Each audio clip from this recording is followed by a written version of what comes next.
Hey, 372 pages we'll never get back. We're here today with an exciting announcement. I am Michael J. Nelson. With me, Connor Listoka. Connor, how are you? I'm good, Mike. We're starting over because we first started talking about Nashville, and I realized we had already recorded one about our time in Nashville because we lost our stuff that we recorded in Nashville. So they've heard plenty of talk about Nashville. Yes, and they've also not heard plenty of talk about Nashville, but let's not open that wound again, shall we?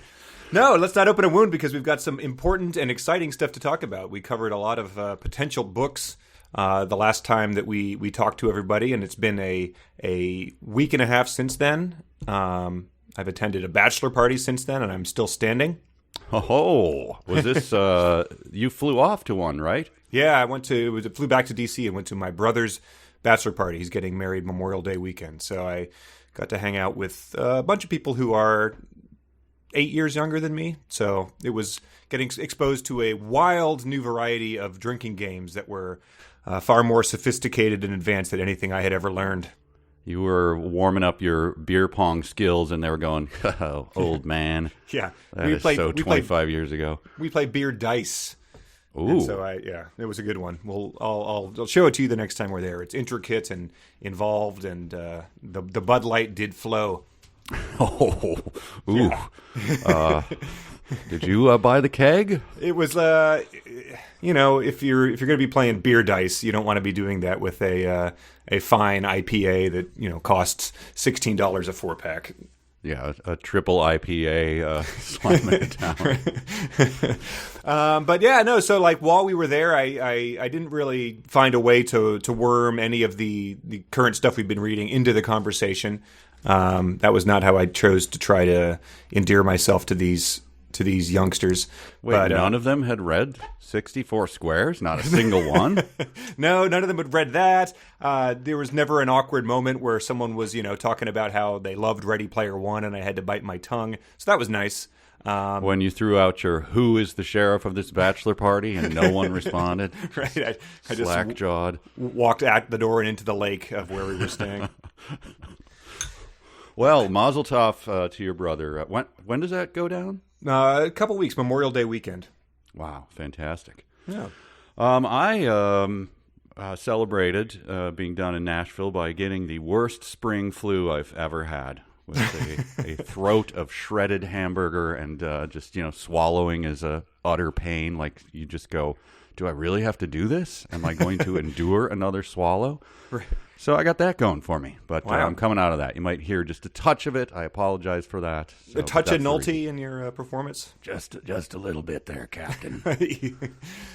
Well, yeah, so we shared a lot of books that were potential with people last time. We got some great responses. People were very enthusiastic about a lot of them. And, obviously we can only read one at a time, but I don't think that the fact that we're going to read what we're reading next does not preclude any of them from ever being read on this podcast. Especially because a lot of them, this is the problem with terrible books that no one's ever heard of, is that they tend to go out of print. Yes. So we're doing an experiment. I've got a copy of Trucking Through Time ordered to your house, and it's out of stock on Amazon. And whether that means they're printing more, whether they've got a guy sort of searching through the Amazon warehouse, like the Ark of the Covenant, the end of Raiders of the Lost Ark, to find the copy of Trucking Through Time. Whether they're going to the guy's estate to try to track down one from his grandchildren, we don't know. But if it ever does arrive, that'll be we can pop that in the queue. However, since it wasn't available, it's not on Kindle. We're not going to be able to do that, even though that was the one people expressed a lot of interest in. And that we know now that a lot of you don't read the books. So, but still, we have to give you that opportunity. We can't, Yes. It has to be available. Otherwise, we could just make up books and talk about them. Right. And, so. Oh, yeah. man. Well, that's the long con we're working to. And yeah, if you can't buy it, then how will Trucking Through Time show up on my Pole Vault books? People also bought this book page, and that's really the ultimate goal, is to confuse those recommendations. What year was the Trucking Through Time book written? I think it was like 2001, 2002. Oh, okay. So it could be. I for some reason thought it was much earlier, and so thought the on-demand printing was probably not a thing that was worked into that deal. But sure, that's within that time frame comfortably. Yeah, maybe. Like, I don't know. Yeah, I'm not sure when Amazon started doing it, but like clearly this book was not picked up by anyone. I don't think he had a print run of them established, but we'll see what happens. Like it says it's available, and we'll ship it when it's in stock. So when that happens, we will get to explore the book that one reader on Twitter called had Tommy Wiseau in dialogue, and combine that with all the trucking and the time travel. I think it's clearly a winner. Yeah, so we're not done with you yet, Trucking Through Time. Do we want to give a few more that are off the list, and then people can sort of figure out process of elimination? Sure. I mean, what we're going to be doing. We were taking a look at that other one that some guy described as Ready Player One meets Stranger Things, and that one is just by far it's shooting up the Amazon bestseller charts. You can get it for free if you have Kindle, but I wasn't positive it was going to be. It was very well reviewed on Amazon, but then again, so was Ready Player One. So that was sort of a not as enthusiastic, as it didn't seem to have that sort of weird aspect where we would be delighted by it. It just seemed like it may just sort of be boring. Plus, it was about a kid with leukemia. Great! Not that that's puts it beyond reproach, but. Yeah, but people weren't passing around samples of it and going, "Can you believe this?" As all a Ready Player One. No, I think the only negative review was one of those idiots who reviews it because it like came late by Amazon, or like the package was damaged, which people are 1 star. Yes, people are still doing it. And then so the racist Hunger Games also out of print. Even that was also people seem to not want to read that, even though I thought it sounded hilarious and up our alley. But maybe I can trick you all into reading that at some point in time. Also, the long con that Connor's actually the author of that racist Hunger Games book. Look, if I'm the racist, maybe you all are the racists. If you think that my book is racist. Wow, you really flipped it on us. You did a reverse racism on us. And then, the other two books. Listen, the other two books, I don't even remember what they were. But when I sent you the list on Monday, I think, and you wrote back, I think that the top of my choice is The Mister by E.L. James. Yeah. Yeah, and now I've got the book in hand. I shipped it within minutes, and I'm starting to have a few trepidations about it. We were assured. Well, I don't know if assured is too strong a word, maybe, but the whole impetus for it was the F rating from, was it Entertainment Weekly? Entertainment Weekly, yeah. When a reviewer who said she'd never given an F and never would in the future. But so that's, of course, we're paying attention then. And then she said, like 50 Shades of Grey, it's not dirty, and it certainly has no elements of BDSM or whatever it's called. Right. Well, it is a bit dirty. I'm not going to lie to you. You cracked the cover already. I did. It starts off with a bang. I won't give it away because it's an opening sentence that's pretty good. It's not in there's a prologue, and then the opening sentence of chapter 1 is pretty fantastic. So right. I'll leave that for a future episode.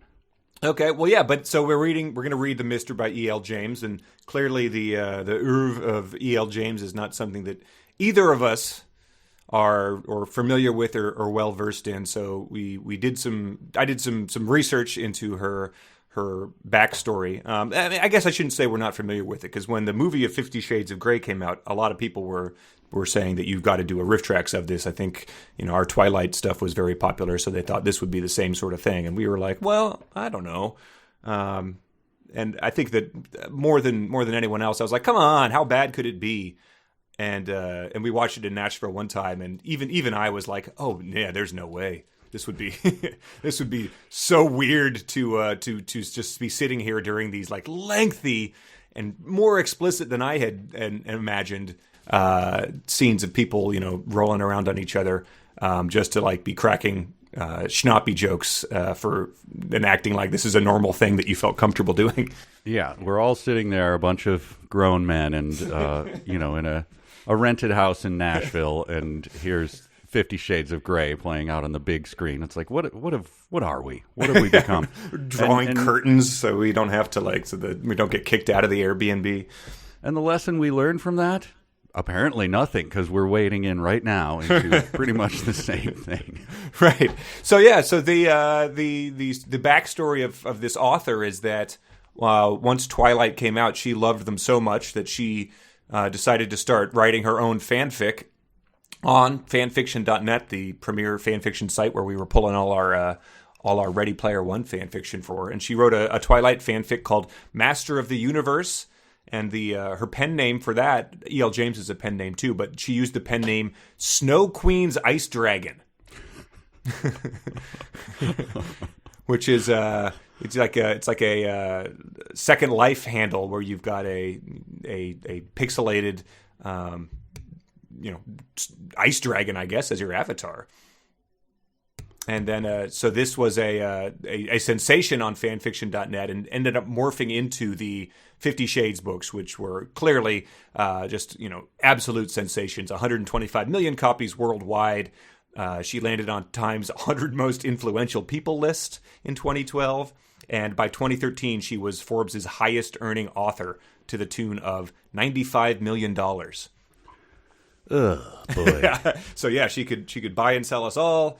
At some point in time, it was the sort of the narrative about the book was that it really was aided by the ascendance of the Kindle, because you could be reading the ebook of this on the subway without anyone knowing that you were reading these scenes of someone being like chained to the radiator and a dog licking their nipples or something like that, which is what I imagine happened in 50 Shades of Grey.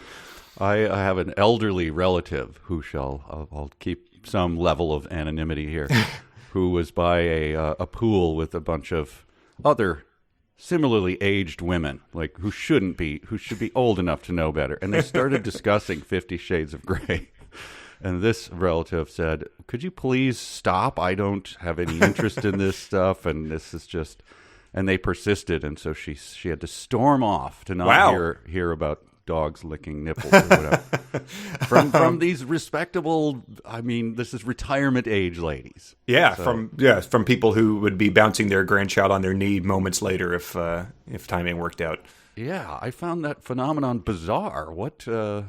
So apparently there were just some sort of waves of repression going on in our culture where people finally someone with my interests too that I've kept hidden all these years. Yeah, just give me an excuse was all they were looking for. But we've seen how that works. Is that once the narrative gets out that like, oh, you've got to read this, people start reading garbage like Ready Player One, and it's sort of an Emperor's New Clothes effect. Yeah, but you start reading it and then you go, oh, this is garbage. You stop reading it. I stop reading good books if I don't like them because life is too short. I'll go to the next one. There's got to be another book out there. I have to read the same one everyone else is reading.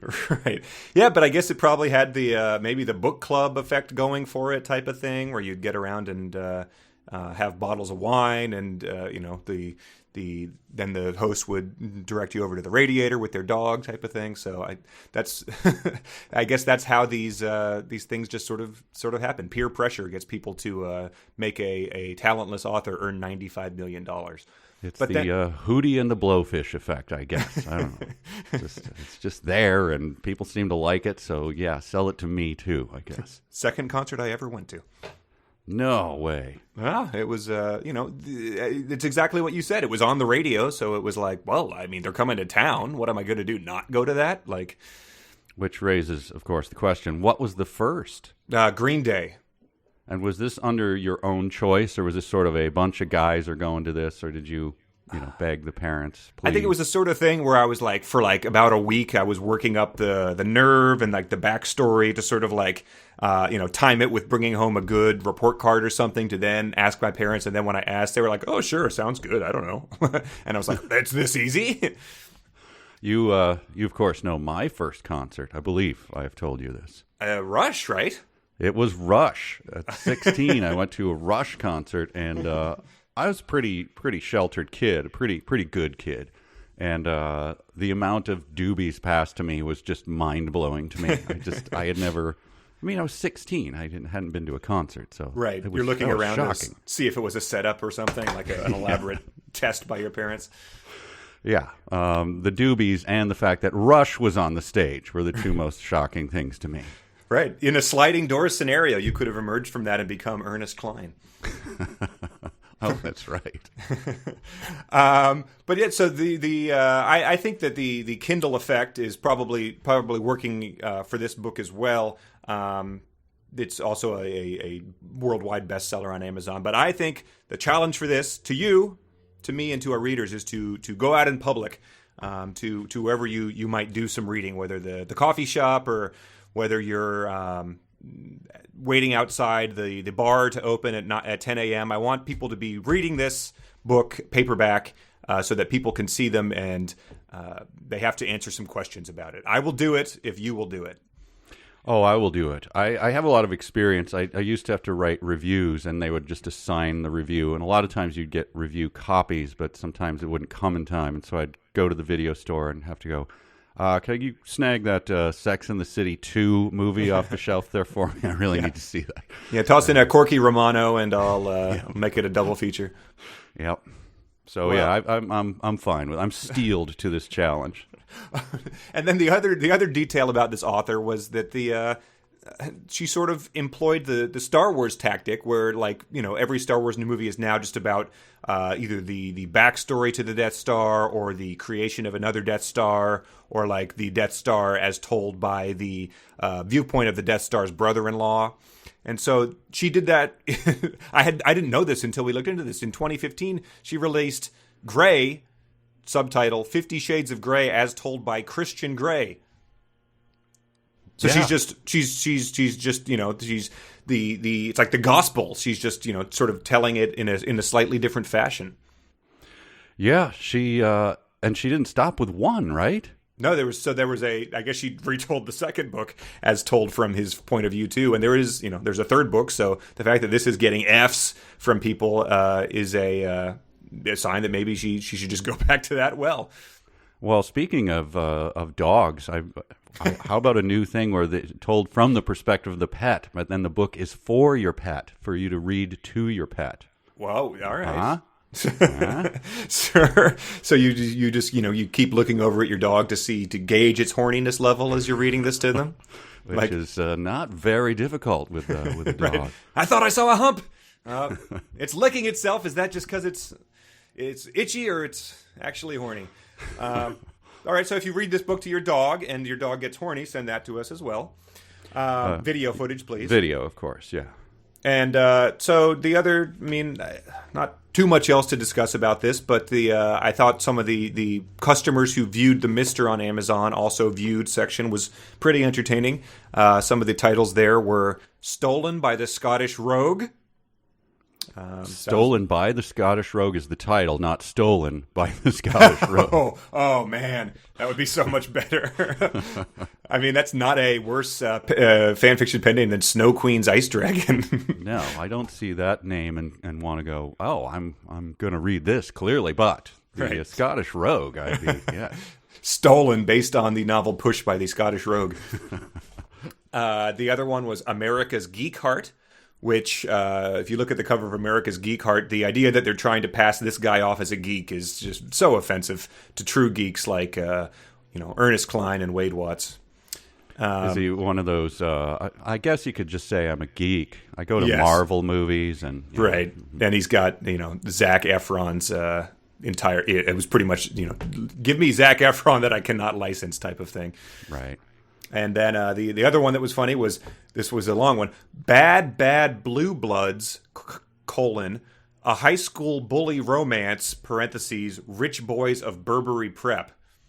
Wow, this is new territory with the colon and then parentheses. Yeah, so I guess that's the series that it's part of. But so this is a whole new, this is like going into Hallmark movies. This is untouched turf. But we'll see how this one goes first. And then the last one was, of course, customers who view the Mister also by this point in time, because of us, have viewed Trucking Through Time. Oh, great. Okay. Yeah. I wonder how many copies are out there. I can't believe that I missed... Well, I'm getting one, right? Yeah, I mean it's on order, and like so I ordered it at the same time I ordered this one for like $18, and now when you look at it, it's $12. So some weird stuff's going on with the price fluctuation, and there are a few used ones out there, but I think it's important to order it new and see if they actually ever get new ones in stock, so we can recommend that to people. And I don't know, maybe we can do the thing where we like do a scanning project where everyone who has one scans 10 pages and then we make it into an ebook or something.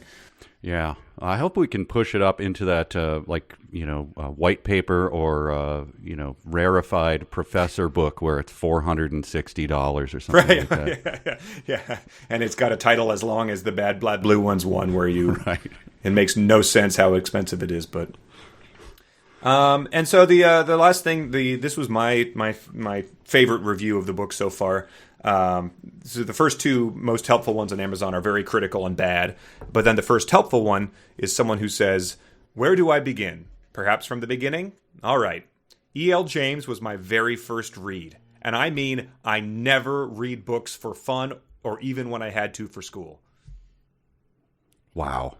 So it's so this person, 5 stars from someone who I assume has to be the literal dumbest person in the entire world who had never read a book before. Even when forced to read a separate piece. I'm not touching that garbage. That's like 60 pages. I'll take the F. Coincidentally, also the grade given to The Mister by Entertainment Weekly. So, yeah, so that's sort of a taste calibration there. Wow, yeah, that would be, reviewing a food, and all I ever eat is Cheetos dust off my own fingers. Right. And I give this 5 stars. Right. Yes. Know your critic before you take the advice to heart. I do want to encourage I feel like we've been slightly negative on the book. It is pretty fun to read. It's pretty quick, and it's pretty dumb. The prose is not going to. There's not going to be any praise for the prose. It's not going to be like, we can't make fun of that. It's pretty good. That's solid stuff. It's not at all. The other thing is the names of the people, which I think we said before, but I'll just to no, I don't think we have. Maxim Trevelyan is the hero, and the woman is, and this one I'm going to probably stumble upon. I don't know what the pronunciation is. Alessia Dimachi. Yeah. So Maxim Trevelyan and Alessia Dimachi. So I would not have known which of those was the hero and which one was the heroine if you had just presented them to me blind. Yeah, I should have said, which is the Mister. Damn. But it is Maxim, of course. But there's a lot of, also there's that kind of Stephen King type stuff here with a lot of effects in the text itself, with a lot of italics and bams and oh wow and exclamation points and side things. It's just it's trying to read really quick. So don't be put off by the fact that it does seem long, but it's not really long at all. Okay, well that's good. So Maxim is the Mister, because I've never heard the Mister used as like a noun in that way. It's usually just a title. I think that this is the basic story. There's no spoilers, I think. I think it's all it is he falls for his maid, and she's the maid. Okay. And so I think she probably calls him the Mister, because I think she's foreign. Oh. And so pretty much that's all, I think that's the plot. This is an untouched turf in terms of plot here. I mean, I can't think off the top of my head of more than 3 dozen movies that have done such a thing. A high-toned gentleman of some means falling for a person out of his social class is plowing new ground here. I guess I shouldn't use the term plowing new ground as I'm looking. Let's see, blah, blah, blah, blah. Out of the belly, tickling the beginning of my pubic hair. Right. So, sorry, everyone. Yeah, really, it's, oh boy. So this is, you're going to get to hear us say some things that, plowing new ground is the only way to put it, really. 2 grown men putting on headphones, meeting, setting aside time in the week, reading dirty books and talking about them. A life well lived, Connor. Yes, it is. How did it come to this? Let me open up the file here. We can do some quick control F'ing just to see what the word count's going to be on some of these. Start with pubic. Okay. Go from there. Let's see. I'm looking over, let's see, Nylon Housecoat is pretty good. Housecoat, wow, that's like dear old Mrs. G in Ready Player One. Yeah. So it's not like every page as I thumb through the book, but this guy, I think it's like a mix of first person and I don't know, the perspective I haven't figured out yet, but he's talking to himself a lot, and he doesn't seem very bright or very articulate, and he's kind of got a filthy mouth. So I don't know I don't know how we're going to warm to this dude, but again, I'm skimming. So it's not appropriate for a man of his stature. I think not. Might she make him less uncouth? I guess this is Bertie Wooster After Dark or something. I don't know. All right, let's see. Finger slit through my pubic hair is in the third paragraph. Whoops. Of the book itself? Of the whole book? Yeah. All right. Oh, boy. That only comes up twice. Oh, okay. All right. So give us the F-bomb count, because that looks pretty high. Yeah. It's I'm opened up in like a weird like EPUB reader, but yeah, I'm clicking and it's like 3 per page. Yeah. All right. This is going to be wow. Just came to one that's just one sentence of it 3 times. All right. So yeah, just keep the kids away from this one, I suppose. Yeah. There's a R rating on this, and fanfic is going to be interesting for you listeners out there. So I went to fanfiction.net to search for it, and I guess I should have searched for Snow Queen's Ice Dragon, because I searched for E.L. James, and it immediately popped up a page that it asked to be if I wanted to translate into Spanish as L. James. So there might be fanfic out there. I'm sure there is for 50 Shades, obviously, but maybe you can sneak some of that in, or there might be stuff for this book already, or it just could have the Armada effect, where people just hate this book and only write fanfic about her first effort. Well, despite the negatives that I've already said about it, make no mistake, Pappy, this is light years ahead of Pappy. Oh, all right. In terms of just like thumbing through it and reading it, it's much more, I don't feel the immediate need to do the Silkwood shower and all of that, so it's fine. Yeah, it'll be a new quadrant of our highbrow, lowbrow, enjoyable that sort of grid. I think it'll flesh out. Pappy is in his own quadrant of that, and this will be hopefully more in the in enjoying the experience, because I don't think there's going to be anything that's confusing or highfalutin about this one. I don't think you're going to find, in contrast to Pappy, as many horrible disfigured bodies dripping sweat, grime, grease, oil, BO, stink, blood, pus, brain matters, fart bubbles or whatever. Yes, tooth lipstick smeared on teeth. Yeah, you're probably going to have a lot more attractive characters, so there's at least that to look forward to. Right, and they do not burn their girthy black objects. They use those for their intended purposes. Yes, they are on brand, so... all right. Anything else? Should we give them our assignments? I think we're going to do through chapter 5. So that's page 78 in the paperback edition. And yeah, there's got a F word on that page, and looks like the plot has developed quite a bit by that point in time. Since it seems like he and the mistress have already gotten busy. So we'll see what happens. On page 74, there is just so you're not dealing with dense text here. There is a back and forth texting conversation. Oh wow! So it's like 11 words taking up the whole page. So oh cool! It's just like, are you home? No, at the office. Okay. So texts. Yeah. So all right. That to look forward to. Yeah. So this is someone's.